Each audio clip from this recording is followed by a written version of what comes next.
So, getting your UK ILR is not about you living in the UK for so many years.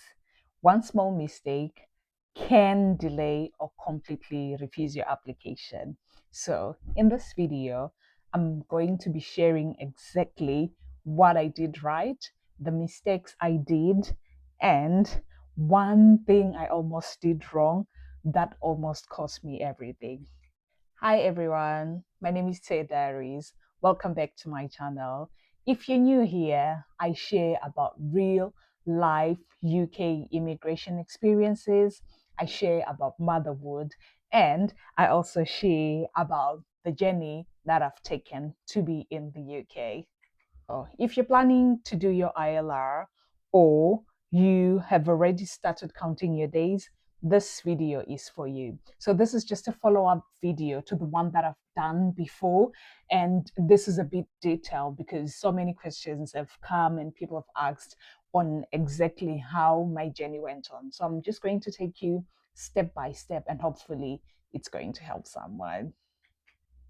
So today I've brought a laptop with me so that I can actually read from the notes that I put down when I was doing this ILR journey. So you'll see that I'm going to be reading from the computer so that I try by all means to give you, the right information.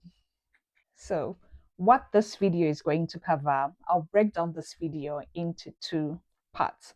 So first, what I did right in my ILR journey, and then second, mistakes that you must avoid, especially the ones that people don't talk about.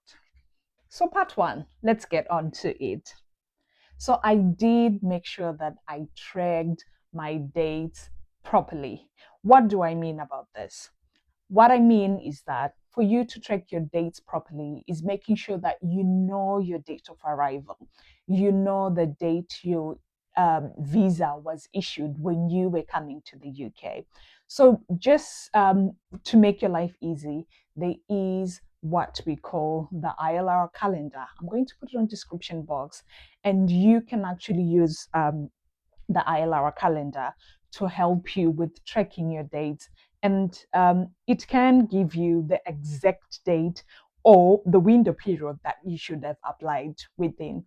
It's usually 28 days um, before your arrival in the UK or 28 days after, but just within. So, one thing that I actually did right was tracking my dates properly. One thing I did right was tracking my dates, my immigration dates, very carefully. I applied, I beg your pardon. So applying even one day earlier before the day you're due can lead to a refusal. So the second thing is to make sure that you respect your absence rules. So I respected my absence rules. What do I mean by this? All the times that I've been in and out of the UK, I made sure that I took note of those dates. So someone might ask, how do you even do that? So if you've been out of the UK, if you've got flight tickets, you can attach them with your application. You can ask the HR through your manager to write down the days that you've been out of the country, the leave days that were approved. So make sure that all the days that you went out of the country were approved. So the manager can actually write from the 1st of January to the 31st of January. Tia Diaries was granted a leave. She went to Zimbabwe. She went to see her parents. She went to see her family and her leave was granted. So this is just to make sure that your absences were authorized. So one tip that I can actually give you, please do not rely on your memory. Take a notebook, write down all your leave days, check your emails, check all the leave, if you've got like an application that you can actually track of the dates that you've been out, because 5 years is quite a long time. You might have forgotten. Make sure you write the exact dates that you've been in and out of the country. Okay. So the other thing that I did, I kept all my documents um, organized. I created a folder on my laptop, and I made sure that all the documents that I need for ILR are in that folder, and it's clearly labeled ILR. So anything that I would actually know after looking at the UK Gov website and see that I need this for my application, I would quickly go and put it in that file.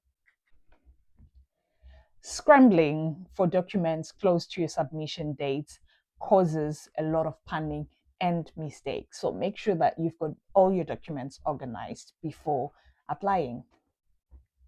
So it is okay to ask from colleagues. It is okay to ask from some people who've done the ILR journey well before you, but it's also okay to go to the UK government website to check on exactly what's needed.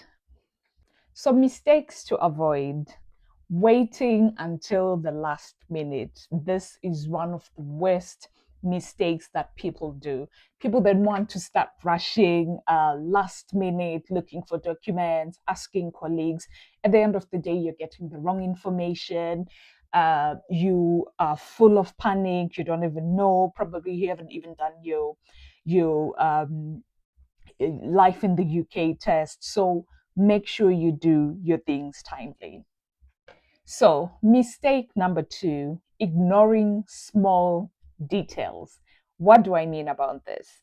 Ignoring mistakes on your names, ignoring mistakes on the dates, on the addresses, small errors that we actually deem to be small can cause red flags and actually cause a refusal or a denial of your ILR. So for me personally, I checked this application thousands and thousands of times because this is an application that causes thousands of dollars.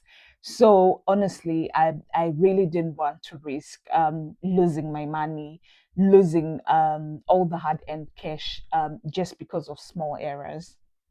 Please do not assume that everyone's ILR journey is the same. As I said before, it's okay to ask from colleagues, it's okay to ask from those people who've done the journey before, but case to case differs. Our cases are unique. Look at your case, look at when you came in, look at your code. It can actually mean something different from the next person. So, one of the other biggest mistakes is actually applying without fully understanding your own visa conditions. Some people qualify but apply incorrectly and then they get refused.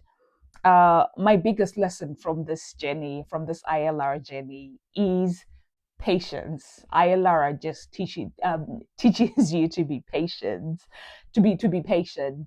Oh, yeah. So the other biggest mistake is people making applications without fully understanding their own visa conditions. So some people qualify but apply incorrectly, hence leading to refusals. My biggest lesson from this journey is that ILR needs a lot of patience. 5 years is like a lifetime, and it was really a journey waiting for the ILR. So ILR is not cheap and it's not quick, but preparation makes all the difference. There were really moments when I was quite anxious. I was unsure. I was really tired because there's just a lot of documents, to compile and stuff. But staying compliant and trying to be a bit organized actually saved my life. So this is advice to someone who's actually planning to apply for their ILR. Please make sure you track your dates, you keep your documents early. You might actually create a folder and start uploading your documents. Follow the official guidance. UK Gov website has all the information on the requirements of having an ILR. Please do not rush. Ask any questions before applying. Make sure you've got clarity on the type of visa that you have. Make sure you've got clarity on the requirements that you need. If you're still on visa and planning ahead, watch the next video where I explain common ILR refusal reasons. It could save you years, it could save you whole lots of money. I'm going to link it on the description box. So if this video did help you, please make sure that you do like, you do share, and subscribe to my channel for more ILR updates.